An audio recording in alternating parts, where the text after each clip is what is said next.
Law of அட்ராக்ஷன்னா என்ன தெரியுமா? நீங்க நினைக்கிறதெல்லாம் கேட்டு யூனிவர்ஸ் அப்படியே உங்களுக்கு தந்துட்டே இருக்கணும் அப்படிங்கிற ஒரு விஷயம் கிடையாது.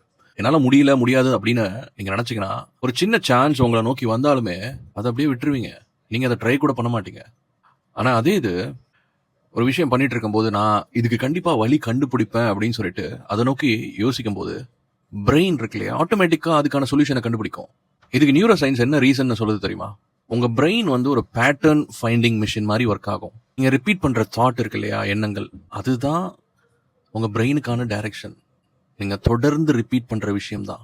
அதனால தான் லா ஆஃப் அட்ராக்ஷன் சொல்ற விஷயம், நீங்க எந்த எண்ணத்த தொடர்ந்து ஃபீட் பண்ணிட்டே இருக்கீங்களோ, உங்க மனதுல, அது உங்க ரியாலிட்டில அப்படியே ஸ்லோவா பில்டப் ஆகி வரத பார்ப்பீங்க. Thought, feeling, action, reality. இதுதான் ரியல் மேனிஃபெஸ்டேஷன் ப்ராசஸ். அதனால இன்னையிலேருந்து என்ன பண்ணலாம்? உங்க மனதுக்கு பவர்ஃபுல்லான எண்ணத்த மட்டுமே திரும்ப திரும்ப திரும்ப குடுத்துட்டே இருங்க. இத பத்தி தெரிஞ்சுக்கணும் ஆசைப்பட்டீங்கன்னா, தாட் அப்படின்னு சொல்லிட்டு கமெண்ட் பண்ணுங்க. அக்கவுண்ட்ட ஃபாலோ பண்ணிக்கோங்க. மேலும் லா ஆஃப் அட்ராக்ஷன் பத்தின உண்மைகள் தெரிஞ்சுக்கிறதுக்காக. Thank you so much for வாட்சிங். Happy manifesting.